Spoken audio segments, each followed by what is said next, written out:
শুভেচ্ছা, শুভেচ্ছা, শুভেচ্ছা এবং শুভ অসময়। সকলে যারা শুনছেন বা একটু পরে সংযুক্ত হবেন, সবাইকে আমি নিষিক্ত লাইভ পেজের পক্ষ থেকে একরাশ অভিনন্দন এবং ভালোবাসা জানাচ্ছি। ফিলোসফি পাঠে যে ধারাবাহিক আমরা শুরু করেছি, যার 18টি পর্ব হয়ে গেছে, আজকে তার মানে 19টি পর্ব। খুব অল্প সময়ের মধ্যে 25+ পর্ব নিয়ে যাওয়ার একটা ইচ্ছা আছে, কারণ 25+ পর্ব হয়ে গেলেই আমরা এই ধারাবাহিক সৃষ্টির মাঝ পর্যায়ে এসে যাব এবং বিগত 2500 বছরের যে দর্শনশাস্ত্রের ইতিহাস, তার অর্ধেকটা আমাদের জানা হয়ে যাবে। বাকি অর্ধেকটা বাকি সময় সুযোগ অনুযায়ী অবশ্যই করে শেষ করা যাবে। আজকে যে আলোচনাটা আমরা করব, তার আগে আমি আমার দুটো গল্প আপনাদের বলতে চাই। যে গল্প দুটো থেকে হয়তো আমাদের এক ধরনের উপলব্ধি তৈরি হবে এবং সেই উপলব্ধির জায়গা থেকে আজকের যে আলোচনা, সেই আলোচনাটা বুঝতে হয়তো সুবিধা হবে।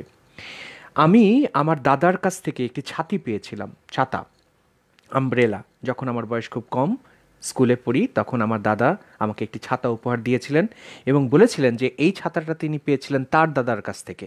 অর্থাৎ আমার দাদা তার দাদার কাছ থেকে ছাতা পেয়েছিলেন। স্বাভাবিকভাবেই অনেক পুরাতন ছাতা, সেই ছাতার হাতলটা ছিল কাঠের এবং মাঝখানে যে ডাটি থাকে সেটিও ছিল কাঠের। তো দাদা যখন আমাকে ছাতিটা দেন, তার আগে তিনি নতুন কাপড় পাল্টিয়েছিলেন, হাতলটাও পাল্টিয়েছিলেন এবং মাঝখানে যে শিকগুলো থাকে সেগুলোও পাল্টিয়ে তিনি আমাকে দিয়েছিলেন। তো আমি তখন বললাম যে দাদা, এটা তোমার দাদার ছাতি কিভাবে হলো, কারণ তুমি সব কিছুই পাল্টে ফেলেছ। তখন সে আমাকে বলছিলেন যে বিগত তার জীবনকালীন সময়ে এই ছাতাটি তিনি ছোটোবেলা থেকেই ব্যবহার করছেন এবং কমপক্ষে 7 বার এই ছাতার কাপড় পাল্টানো হয়েছে। তার পিতা পাল্টেছেন, সে পাল্টিয়েছে। 7 বার কাপড় পাল্টানো হয়েছে, 3-4 বার শিক পাল্টানো হয়েছে এবং হাতল, কাঠের হাতলটাও হয়তো 2-1 বার পাল্টানো হয়েছে। সেক্ষেত্রে আমরা কি এই ছাতাটাকে তার বাবার বাবার অর্থাৎ আমার দাদার দাদার ছাতা হিসেবে বলতে পারবো? যেহেতু যখন সেই ছাতাটি আমার হাতে এসে পৌঁছালো, তখন আমার দাদার দাদার কেনা যে ছাতা, তার সত্যিকার অর্থে কিছুই অবশিষ্ট নেই। প্রত্যেকটা জিনিসই অনেকবার করে পাল্টে গেছে। সেক্ষেত্রে এই ছাতাটিকে আমরা কি বলবেন বা আমি কি বলবো? সেটি কি আমার দাদার দাদার ছাতা হবে? এর উত্তর হচ্ছে হ্যাঁ, হবে। যদিও আমার দাদার দাদার কেনা ছাতার কোনো অংশই নেই, তারপরেও সেটি আমার দাদার দাদারই ছাতা হবে। কিভাবে, সেটি হয়তো একটু পরে আলোচনায় বুঝে ওঠা যাবে। এবার দ্বিতীয় গল্প বলি। মনে করুন আপনার ফাঁসির রায় হয়েছে, আপনি কোনো অপরাধ করেছেন, আপনার ফাঁসির রায় হয়েছে। আপনি জীবনের শেষ চাওয়া হিসেবে চাইলেন যে আপনি নিষিক্তের সাথে একদিন সময় অতিবাহিত করতে চান বা এক রাত সময় অতিবাহিত করতে চান, যেখানে সারা রাত বসে আপনি আমার সাথে কথা বলবেন। এটা হলো আপনার মৃত্যুর পূর্বে শেষ চাওয়া। আপনাকে সেই সুযোগ দেওয়া হলো। আপনি আমার কাছে আসলেন বা আমি আপনার জেলখানার মধ্যে গেলাম, একটা কক্ষের মধ্যে আপনাকে আমাকে রাখা হলো সারা রাত বসে কথা বলার জন্য। আমরা কথা বলতে বলতে ঘুমিয়ে পড়লাম। আপনিও ঘুমিয়ে পড়লেন, আমিও ঘুমিয়ে পড়লাম। সকালবেলা আপনার হয়তো ফাঁসির রায় কার্যকর হবে খুব ভোরে। যখন আপনি ঘুম থেকে উঠলেন এবং আমি ঘুম থেকে উঠলাম, তখন একটি অদ্ভুত ঘটনা ঘটলো। আমরা দেখতে পেলাম যে শরীরে আমি আমি আছি, কিন্তু ভেতরে আমি পাল্টে আপনি হয়ে গেছি এবং শরীরে আপনার শরীর আপনারই আছে, কিন্তু ভেতরে আপনি আমি হয়ে গেছি। অর্থাৎ এক্ষেত্রে যেটি ঘটলো, অর্থাৎ আমি যদি একটু পরিষ্কার করে বলি, সকালবেলা ঘুম থেকে উঠে দেখলাম যে আমার শরীরের ভেতর আপনি বসবাস করছেন এবং আপনার শরীরের ভেতর আমি বসবাস করছি। আপনার শরীর কাঠামোর মধ্যে যে সত্তাটি বসবাস করছে সেটি পরিপূর্ণভাবে আমার সত্তা, আর আমার শরীর কাঠামোর মধ্যে যে সত্তাটি বসবাস করছে সেই সত্তাটি আপনার সত্তা। অর্থাৎ শুধুমাত্র শরীর পাল্টে গেছে, কিন্তু মানুষটা যার যার মতো ঠিক আছে। আমার শরীরের ভেতর আপনি, আপনার শরীরের ভেতর আমি। এক্ষেত্রে ফাঁসির রায় কার উপরে কার্যকর হবে? যদি সেক্ষেত্রে দেখা যায় আপনার শরীরের উপর ফাঁসির রায় কার্যকর হয়, তাহলে তো মারা গেলাম আমি।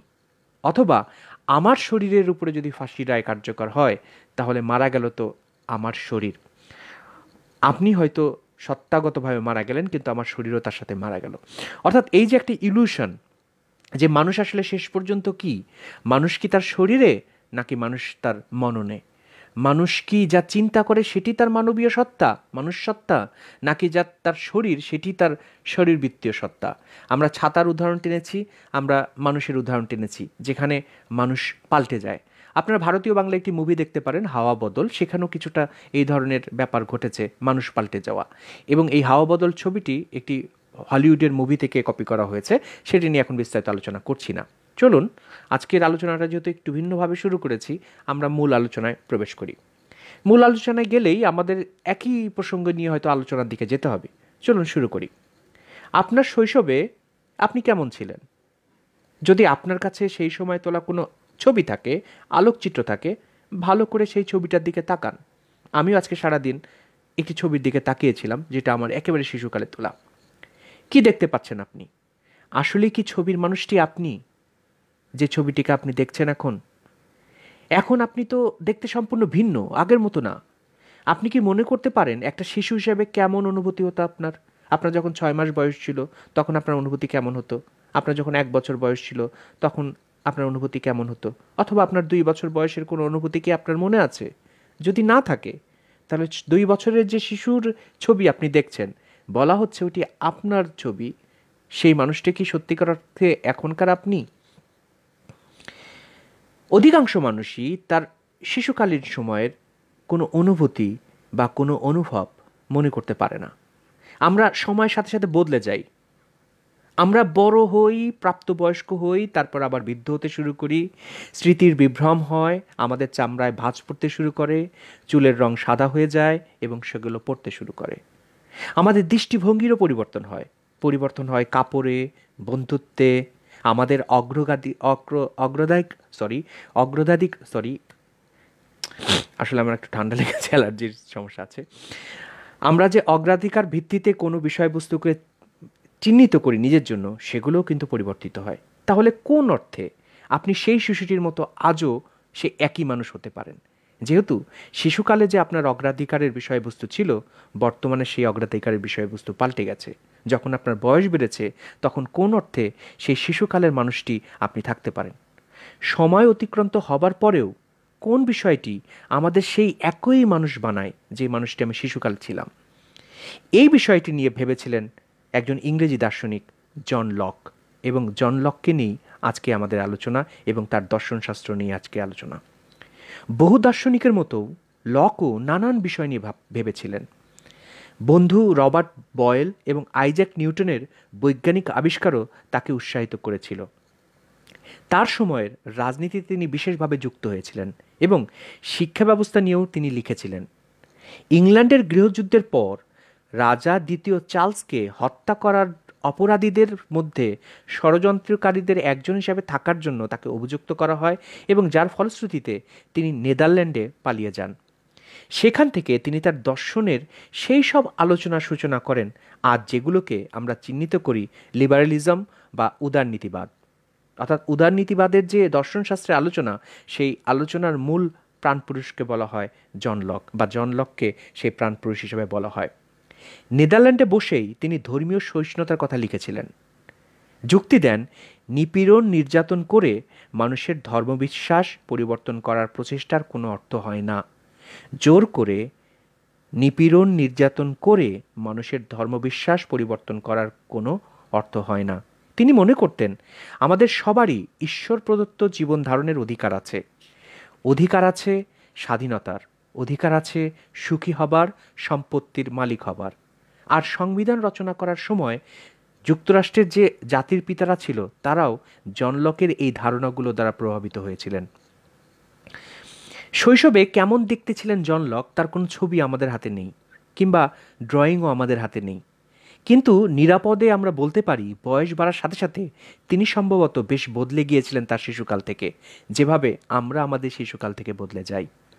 মধ্য বয়সে তাকে আমরা দেখি বেশ শীর্ণকায়, লম্বা, এলোমেলো চুলসহ তীব্রতার সাথে তাকিয়ে থাকা একজন মানুষ হিসাবে। যদিও তার শৈশবে তিনি নিশ্চয়ই তেমনটা ছিলেন না যেভাবে তাকে আমরা দেখি, যেমন আমরা আমাদের শৈশবে যেমনটা ছিলাম এখন তেমনটা নেই, বা এখন আমরা যেমনটা আছি শৈশবে তেমনটা ছিলাম না। লকের অন্যতম একটি বিশ্বাস ছিল নবজাতকের মন হচ্ছে ব্ল্যাক স্লেট বা শূন্য প্লেটের মতো। আমাদের যখন জন্ম হয় আমাদের কিছুই জানা থাকে না, আমাদের সব জ্ঞানই আসে জীবনে আমাদের অভিজ্ঞতা যে হয় সেই অভিজ্ঞতাগুলো থেকে। শিশু লক ক্রমশ তরুণ দার্শনিক হিসাবে রূপান্তরিত হচ্ছিলেন।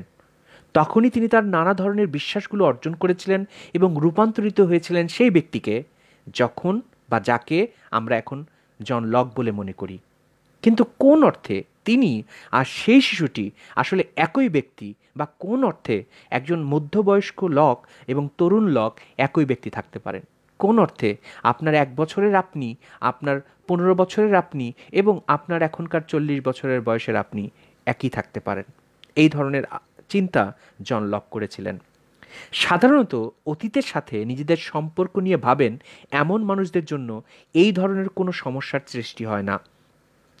লক যেমন বিষয়টি লক্ষ্য করেছিলেন, এমনকি মোজা নিয়েও তার একটি ধারণা ছিল এবং তিনি ভেবেছিলেন, ধরুন আপনার একটি মোজা ছিদ্র হয়ে গেছে, আপনি সেই ছিদ্রটি কিছুটা কাপড় দিয়ে ঢেকে দিলেন এবং সেলাই করে নিলেন। তারপর আরও একটি ছিদ্র তৈরি হলো, সেটাকেও আপনি পট্টি দিয়ে ঢেকে দিলেন এবং সেলাই করে নিয়ে ব্যবহার করতে থাকলেন।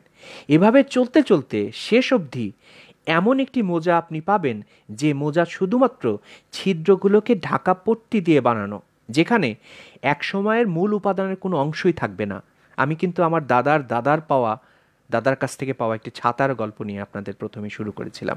অর্থাৎ আমরা এমন একটি পর্যায়ে পৌঁছে যাব যেখানে মূল মোজার কোনো অংশই থাকবে না, পুরোপুরি নতুন অনেকগুলো পট্টি দিয়ে বানানো একটি মোজার আকারের বিষয়বস্তু বা বস্তু আমরা পাবো। এক অর্থে এটি আগের মোজাই থাকবে, কারণ এর একটি ধারাবাহিকতা থাকবে। আবার এক অর্থে সেটি আগের মোজা থাকছে না, কারণ আগের মোজার কোনো মূল উপাদান এখানে নেই। তারপরেও আমরা মানুষের মতো যদি চিন্তা করি, তাহলে আমরা যে পরিবর্তিত হয়েছি সেই পরিবর্তনের অর্থে আমরা হয়তো আগের মানুষ, অথবা সেই মোজাটি আগের মোজা, কারণ মূল উপাদানের কিছুই তো অবশিষ্ট নেই।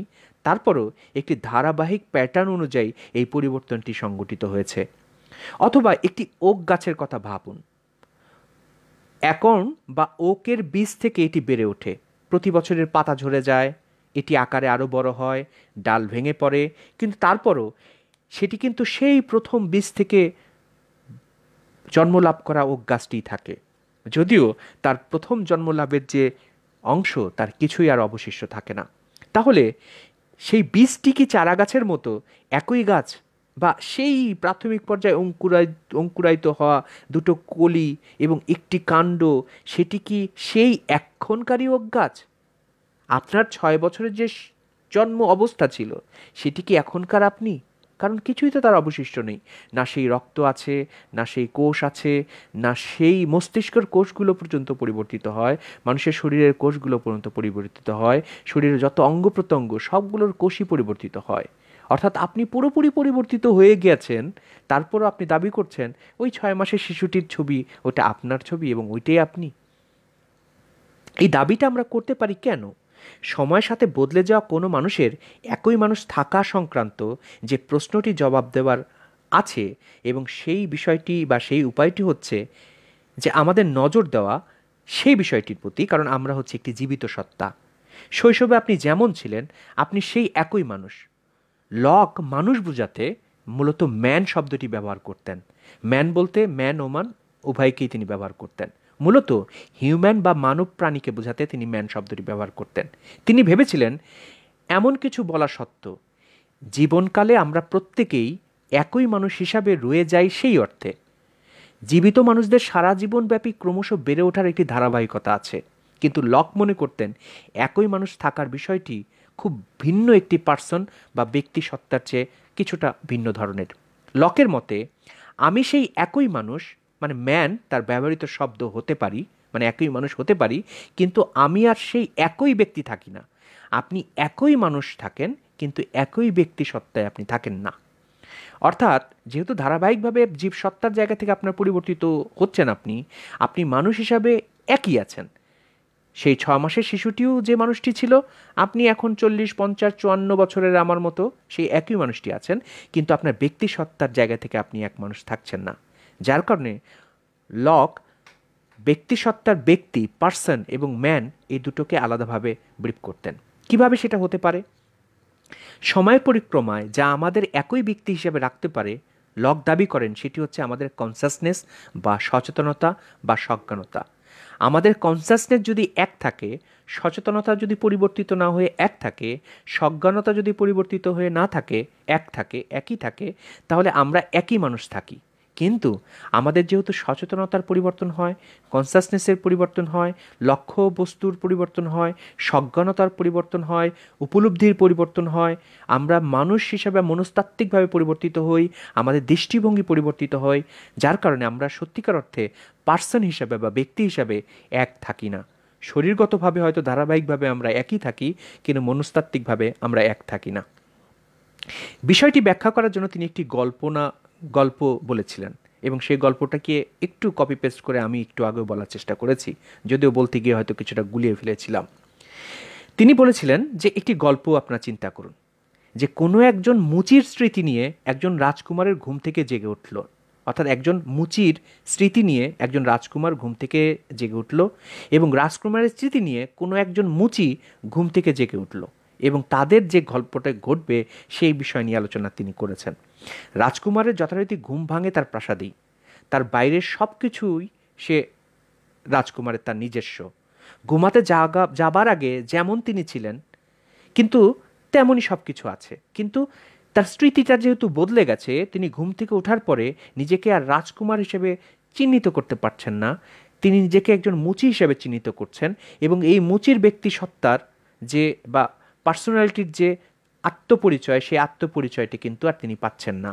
তার মানে এই মুহূর্তে ওই রাজকুমারটি কিন্তু সত্যিকার অর্থে শরীরে রাজকুমার, কিন্তু মনস্তাত্ত্বিকভাবে রাজকুমার না। একইভাবে যে মুচি তার বাসায় হয়তো কোনো একটি নোংরা জায়গার মধ্যে ঘুমাচ্ছে, সকালবেলা ঘুম থেকে উঠে তার মধ্যে সেই রাজকুমার সত্তা তিনি পেলেন, তাহলে ওই মুচি শরীরবৃত্তীয়ভাবে হয়তো মুচি, কিন্তু মনস্তাত্ত্বিকভাবে সে কিন্তু আর মুচি না, সে কিন্তু রাজকুমার। অর্থাৎ মানুষের চিন্তা চেতনাই হচ্ছে তার প্রকৃত উপলব্ধির অস্তিত্বের মূল বিষয়। শরীরবৃত্তীয় যে কাঠামো, সেটিকে হয়তো পার্সন হিসেবে আপনি ব্রিফ করতে পারেন, কিন্তু সেটি আপনি হয়তো ম্যান হিসেবে ব্রিফ করতে পারেন, ম্যান বা ওমান হিসেবে ব্রিফ করতে পারেন, কিন্তু ব্যক্তি সত্তার পার্সন হিসেবে আপনি ব্রিফ করতে পারেন না। যদিও বাস্তবে এমন হয় না, এভাবে স্মৃতির রদবদল হয় না। তারপরেও চিন্তার পরীক্ষা করার জন্য জন লক এই বক্তব্যটি দিয়েছিলেন। কিন্তু কেউ কেউ দাবি করতে পারে বা করা হয়, এবং বিজ্ঞানও এই বিষয়টি প্রমাণ করতে পেরেছে, যে একটি মানুষের শরীরের ভেতর একাধিক পার্সন বা একাধিক ব্যক্তির বসবাস থাকতে পারে। একক শরীরের ভেতর একাধিক মানুষের বসবাস থাকতে পারে, যে পরিস্থিতিকে বলা হয় মাল্টিপল পার্সোনালিটি ডিসঅর্ডার, অর্থাৎ এক মানুষের ভিতরে একাধিক মানুষ আছে। পৃথিবীর ইতিহাসে এমনও মানুষ পাওয়া গিয়েছেন যার একক শরীরের মধ্যে 30+ পর্যন্ত মানুষ বসবাস করে, অর্থাৎ পার্সোনালিটি বসবাস করে। সেক্ষেত্রে একটি একক ব্যক্তির শরীরে বিভিন্ন ব্যক্তিত্ব বসবাস করে বলে মনে করতে হবে বা মনে হয়। লক কিন্তু এই ধরনের সম্ভাবনার কথা ভেবেছিলেন, এবং তিনি বলেছিলেন একই শরীরে সম্পূর্ণ দুটি ভিন্ন স্বতন্ত্রের মানুষ বা ভিন্ন ব্যক্তিত্বের মানুষও বসবাস করতে পারে। একটি উপস্থিত থাকে মনে করেন দিনের বেলা, আরেকটি উপস্থিত থাকে মনে করেন রাতের বেলা, এবং দুটো মানুষের মধ্যে পরস্পর কোনো সম্পর্ক নেই, তারা পরস্পর পরিপূর্ণভাবে আলাদা, যারা কেউ কাউকে চিনে না। আপনি দিনে এক ভিন্ন মানুষ, রাতে আর এক ভিন্ন মানুষ। এক্ষেত্রে শুধুমাত্র শরীর একটা, কিন্তু আপনার পার্সোনালিটি বা মানব সত্তা আলাদা। সেক্ষেত্রে রাতের মানুষটি যদি কোনো অপরাধ কর্ম সংগঠিত করে, তাহলে দিনের মানুষটিকে শাস্তি দেওয়া উচিত হবে। দিনের মানুষটি যদি কোনো পুণ্য কাজ সব করে, তার জন্য কি রাতের মানুষটিকে পুরস্কার দেওয়া উচিত হবে? কারণ লকের হিসাব মতে তারা তো আসলে দুটো ভিন্ন মানুষ। লক মনে করতেন ব্যক্তিগত পরিচয়ের প্রশ্নটি নৈতিক দায়িত্ববোধের সাথে ঘনিষ্ঠভাবে সম্পর্কযুক্ত থাকে। লক বিশ্বাস করতেন ঈশ্বর মানুষকে শাস্তি দেবেন শুধুমাত্র সেই সব অপরাধের জন্য যে অপরাধগুলো তারা করেছে বলে মনে করতে পারে। অর্থাৎ ঈশ্বর মানুষকে সেই সব অপরাধের জন্য শাস্তি দিবেন যে অপরাধগুলো সেই মানুষটি করেছে বলে মনে করতে পারে। এমন কেউ যে কিনা মনে করতে পারে না যে সে কি অপরাধ করেছে, সে তো আর একই ব্যক্তি থাকে না যে কিনা অপরাধ করেছিল। আপনারা হয়তো একটি ভারতীয় মুভি দেখেছিলেন আঞ্জাম, যেখানে শাহরুখ খান স্মৃতিভ্রষ্ট হয়ে যান। সেক্ষেত্রে তাকে হত্যা করতে এসেও মাধুরী দীক্ষিত তাকে হত্যা করতে আসে না, কারণ যে মানুষটিকে হত্যা করার জন্য মাধুরী দীক্ষিত এসেছিলেন শাহরুখ খান ঠিক সেই মানুষটি নেই। কারণ শাহরুখ খান যে মাধুরী দীক্ষিতের জীবনকে স্পয়েল করে দিয়েছেন সেই বিষয়ে শাহরুখ খানের কোনো স্মৃতি ছিল না। সেক্ষেত্রে মাধুরী দীক্ষিত শাহরুখ খানকে তার ভেতরের সেই পার্সোনালিটিকে জাগ্রত করার চেষ্টা করেন, তারপরে তাকে শাস্তি দেওয়ার প্রক্রিয়াটা করেন। আপনারা যারা হিন্দি বোঝেন এই মুভিটি দেখলেও লকের যে ফিলোসফি সেই সম্পর্কে কিছুটা ধারণা পেয়ে যাবেন। আজকের আলোচনা স্বাভাবিকের থেকে একটু ভিন্ন ধাঁচের হচ্ছে, হোক, ক্ষতি কি, সব কিছু একই রকমভাবে হবে এমন তো কোনো দাসখত কেউ দিয়ে রাখিনি। যাই হোক, যেটি বলছিলাম, লক যেটি মনে করতেন যে ঈশ্বর কোনো মানুষকে শুধু সেই অপরাধের জন্য শাস্তি দেবেন যে অপরাধটি সেই মানুষটি মনে করতে পারে যে সে করেছিল। দৈনন্দিন জীবনে কিন্তু এটি হয়তো সম্ভব হবে না, কারণ দৈনন্দিন জীবনে আমরা মিথ্যা কথা বলি। আমরা হয়তো বলতে পারি যে আমি মনে করতে পারছি না যে আমি কি অপরাধ করেছি, কিন্তু ঈশ্বরের বিষয়টি আলাদা। কারণ ঈশ্বর যেহেতু এই যে আপাত সমস্যা, সেই সমস্যা অতিক্রম করতে পারেন, কারণ ঈশ্বরের কিছুই যেহেতু অজানা থাকে না। তিনি বলতে পারেন কার শাস্তি প্রাপ্য বা কার শাস্তি প্রাপ্য না।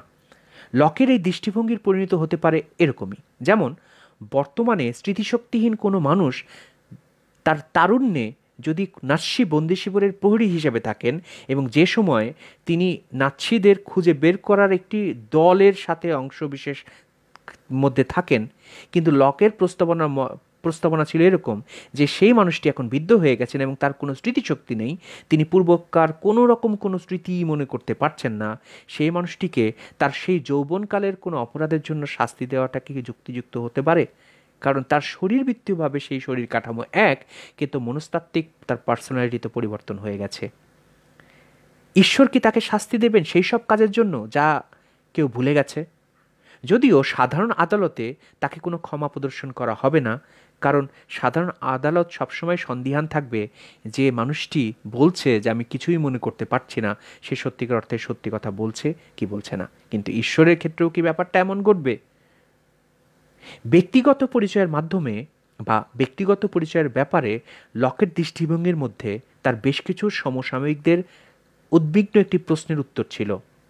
তারা চিন্তা করতেন, আপনার কি সেই একই শরীর লাগবে যখন স্বর্গে যাবার জন্য আপনাকে আবার জীবিত করা হবে? আপনার কি সেই একই শরীর লাগবে বা আপনি একই শরীর পাবেন যখন স্বর্গে যাবার জন্য আপনাকে জীবিত করা হবে? যদি তেমনটি হয়, যদি এমন হয় যে আপনার শরীর এই মুহূর্তে কোনো বাঘে খেয়ে ফেলেছে, কোনো বন্যপ্রাণী খেয়ে ফেলেছে এবং আপনার শরীর পরিপূর্ণ খেয়ে ফেলার কারণে তার শরীর সুগঠিত হয়েছে, তার শরীর বিকশিত হয়েছে, আপনার শরীরে তার শরীরের বিকাশ ঘটেছে, সেক্ষেত্রে মৃত্যুর পর যদি ওই বাঘকেও পুনর্জন্ম দেওয়া হয় এই শরীরে এবং আপনাকেও পুনর্জন্ম দেওয়া হয় একই শরীরে, তাহলে দুই শরীর আলাদাভাবে পাওয়াটা তো একটু জটিল হয়ে দাঁড়ায়। এই জন্যে লক বলতেন, এবং সেটি সত্যিকার অর্থে ধর্মতাত্ত্বিক মূল আলোচনা, যে আলোচনাটা এর আগেও আমি অনেকবার করেছি, যে কোনো মানুষ, আপনি আমি কোনো মানুষ মৃত্যু পরবর্তী সময়ে যদি ঈশ্বরের বিচারের দরবারে হাজির হই বা স্বর্গে যাই বা নরকে যাই, আমাদের এই প্রাত্যহিক যে শরীর, সেই শরীর নিয়ে আমরা কখনোই যাব না। সেখানে আমরা পরিপূর্ণভাবে নতুন একটি শরীর পাব, কিন্তু আমার ব্যক্তিসত্তা বা আমার পার্সোনালিটি হয়তো থাকবে এক, অথবা এক থাকবে না। কারণ সত্যিকার অর্থে নরকে যে আপনি যাবেন, নরকে যাওয়ার পরও আপনার শরীর ভিন্ন হবে, কিন্তু যে পার্সোনালিটিটি তৈরি হবে সেই পার্সোনালিটি আপনার পৃথিবীর যে পার্সোনালিটি সেটি হবে না। এমনকি স্বর্গেও যখন আপনি যাবেন সেখানেও আপনার বর্তমানের শরীর আপনি পাবেন না, নতুন একটি শরীর পাবেন। তারপরেও আপনার পার্সোনালিটির যে সত্তা, যে সত্তায় আপনি, সেই আপনি সত্তাটা পরিপূর্ণভাবে স্বর্গে আপনি পাবেন না। কারণ স্বর্গ এবং নরক উভয় ক্ষেত্রেই আপনার সত্তা বিকলাঙ্গ হয়ে যাবে। আপনি একজন বিকলাঙ্গ বা প্রতিবন্ধী হিসাবেই স্বর্গ এবং নরকে প্রবেশ করতে পারেন। আপনার পরিপূর্ণ সত্তা নিয়ে, দেহর কথা তো বাদই, কারণ দেহ তো নতুন দেহ পাবেন এবং নতুন চেহারার নতুন দেহ পাবেন, কিন্তু মনস্তাত্ত্বিক আপনার যে পার্সোনালিটি, সেই পার্সোনালিটিও বিকলাঙ্গ বা প্রতিবন্ধী হিসাবেই স্বর্গে বা নরকে যাবে। আপনি নিজে পরিপূর্ণ একক মানুষ হিসাবে কখনোই স্বর্গে পৌঁছাতে পারবেন না, নরকেও পৌঁছাতে পারবেন না। এটি লকের যে দৃষ্টিভঙ্গি, সেই দৃষ্টিভঙ্গিকে ব্যাখ্যা করলে পাওয়া যায়।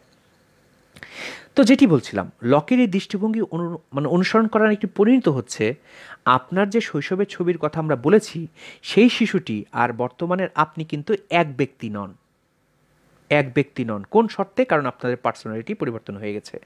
অবশ্যই একই মানুষ হিসাবে আপনাকে চিহ্নিত করা যেতে পারে। ব্যক্তিত্ব এবং মনুষ্যত্বা, ম্যান এবং আপনার পার্সোনালিটি দুটো আলাদা বিষয়। তবে যদি সেই শৈশবের স্মৃতি মনে রাখতে না পারেন, তাহলে আর আপনার মধ্যে এবং আপনার শৈশবের সেই আপনার মধ্যে কোনো একক মেলবন্ধন নেই। আপনারা এক ব্যক্তি হতে পারেন না। আপনার ব্যক্তি পরিচয় আপনার স্মৃতি যতটুকু প্রসারিত করে ততটুকুই। আপনি যদি আপনার অতীত ঘাটতে যান এই মুহূর্তে চোখ বন্ধ করে, তাহলে শুধুমাত্র ততটুকুই আপনি, যতটুকু পর্যন্ত আপনি মনে করতে পারেন। আপনি যা মনে করতে পারছেন না, তার বাইরে যা ছিল, সেগুলো কোনোটাই আর আপনি এখন বর্তমানে নন। তার মানে 6 মাসের শিশু বয়স্ক আপনি সত্যিকার অর্থে আপনি ছিলেন না। সে আপনি শরীরবৃত্তীয়ভাবে আলাদা ছিল, আপনি মনস্তাত্ত্বিকভাবে তা যা ছিলেন সেটিকে আর ধরে নিয়ে আসতে পারেননি। ঠিক যেমনভাবে স্বর্গ নরকেও আপনার অবস্থা হবে, আপনি এখনকার আপনি হয়তো থাকবেন না। লকের সমসাময়িক বেশ কয়েকজন দার্শনিক অনুভব করেছিলেন যে আত্মসচেতন স্মৃতির সাথে ব্যক্তি পরিচয়ের বিষয়টি যুক্ত করা যুক্তিযুক্ত হয়নি লকের আলোচনায়।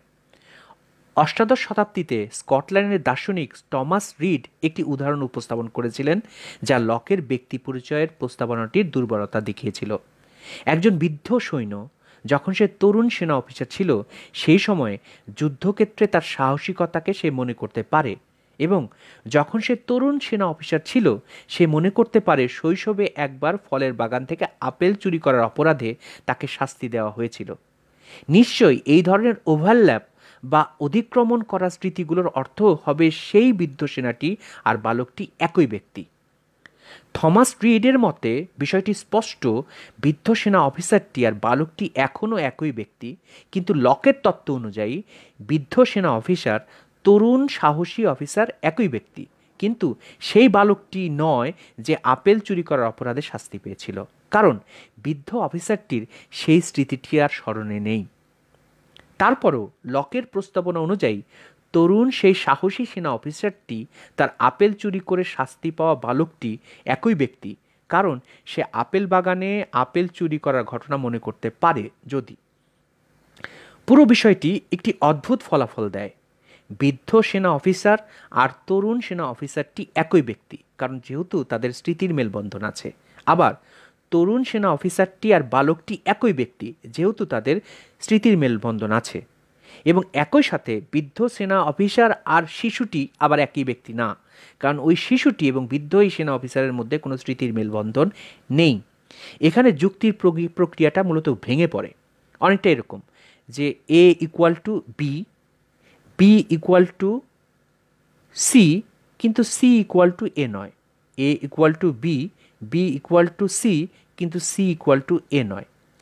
ব্যক্তি পরিচয়ের ব্যাপারটি মনে হচ্ছে নির্ভর করে ওভারল্যাপিং বা অভিক্রমণকারী স্মৃতিদের উপর। পুরো স্মৃতি একসাথে মনে করার উপরে নয়, যেমনটি লক মনে করেছিলেন। দার্শনিক হিসাবে লকের প্রভাব অবশ্যই তার ব্যক্তি পরিচয়ের আলোচনার চেয়ে অনেক বিস্তৃত। তার an essay concerning human understanding, যেটি 1960 সালে প্রকাশিত হয়েছিল, এতে তিনি প্রস্তাব করেন যে আমাদের ধারণাগুলো পৃথিবীকে আমাদের কাছে প্রতিনিধিত্ব করে। আপনি যেভাবে ধারণা করেন আপনার জন্য পৃথিবী তাই, আপনি যেভাবে ধারণা করেন আপনার জন্য কাছে ধর্মমত তাই, আপনি যেভাবে ধারণা করেন আপনার কাছে মৃত্যু পরবর্তী জীবনও শেষ পর্যন্ত তাই। কারণ ধারণার বাইরে এগুলোর কোনোটি অস্তিত্ব আছে কি নেই সেটি প্রমাণ সাপেক্ষ বিষয়, বা প্রমাণ ছাড়াই আমাদের হয়তো মানতে হবে অথবা ভুলে যেতে হবে।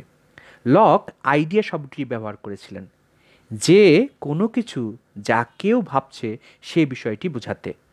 আপনি যখন জানালা দিয়ে বাইরে তাকান, আপনি যা কিছু দেখতে পান, হয়তো একটি গাছ অথবা একটি চড়ুই পাখি, ধারণাগুলো কিন্তু নিজে গাছ কিংবা চড়ুই পাখি নয়, বরং এমন কিছু যা তাদের প্রতিনিধিত্ব করছে। একটি ধারণা, আইডিয়া, আপনার মাথার মধ্যে ছবি হিসাবে আসে। আপনি যা দেখছেন সেটি শুধুমাত্র বাস্তব পৃথিবীতে যে জিনিসটি আছে সেটাই শুধু না, একই সাথে আপনার সংবেদনশীল স্নায়ুতন্ত্রের একটি সৃষ্টি হিসাবেও সেটা আপনার মধ্যে আছে। কিন্তু আমাদের সব ধারণাই পৃথিবীর তাৎক্ষণিক অনুভূতি সৃষ্ট না। কারণ আমরা অনেক ধারণা যেগুলো তাৎক্ষণিক কোনো অনুভূতি বা প্রমাণযোগ্য হিসাবে পাই না, সেগুলোও আমরা মস্তিষ্কের মধ্যে অনুভূতি হিসাবে গ্রহণ করি বা প্রমাণ হিসেবেই মনে করি। এইসবের কিছু আমাদের চিন্তা প্রক্রিয়ার সৃষ্ট। যেমন আমরা যখন যুক্তি দেই, কোনো কিছু মনে করি বা কোনো কিছু করার ইচ্ছা প্রদর্শন করি বা ইচ্ছা প্রকাশ করি। লক মনে করতেন ধারণাগুলো মূলত আসে আমাদের অভিজ্ঞতা থেকে। সুতরাং আমাদের চিন্তার বিষয়বস্তু, এমনকি যখন আমরা অনুভব করছি না, চিন্তা করছি, সব কিছুই আসে ইন্দ্রিয়বোধ থেকে। সারা পৃথিবী থেকে বিচ্ছিন্ন কোনো শিশুর শুধু সাদা এবং শুধু কালোর অনুভূতি বোধ থাকবে, তার লাল কিংবা সবুজের কোনো বোধ থাকবে না। যেমন যে কখনোই ঝিনুক কিংবা আনারসের স্বাদ অনুভব করেনি, সে বলতে পারবে না এই স্বাদগুলো কী, বা বুঝে উঠতে পারবে না যতক্ষণ পর্যন্ত এর স্বাদ গ্রহণ না করা যায়। ধারণাগুলো যুক্ত হতে পারে, যেমন একটা ধারণার সাথে আরেকটা ধারণা যুক্ত হয়ে নতুন ধারণা তৈরি হতে পারে। যেমন কাউকে যদি লাল রং দেখানো হয়, তাতে কিন্তু সে লাল কোটের ধারণা পাবে না। কিন্তু কাউকে যদি লাল রং দেখানো হয় এবং কালো কোট দেখানো হয়, তাহলে এই দুটো ধারণাকে সংযুক্ত করে সে লাল কোটও চিন্তা করতে পারবে এবং ধারণাগুলোকে এভাবে আরও জটিলভাবে সে মিশ্রিত করে বর্ণনা করতে পারবে। সেই সবগুলোর উৎস, অর্থাৎ এই যে ধারণার সবগুলো উৎস, আমাদের পঞ্চ ইন্দ্রিয়ের এক বা একাধিক ইন্দ্রিয়।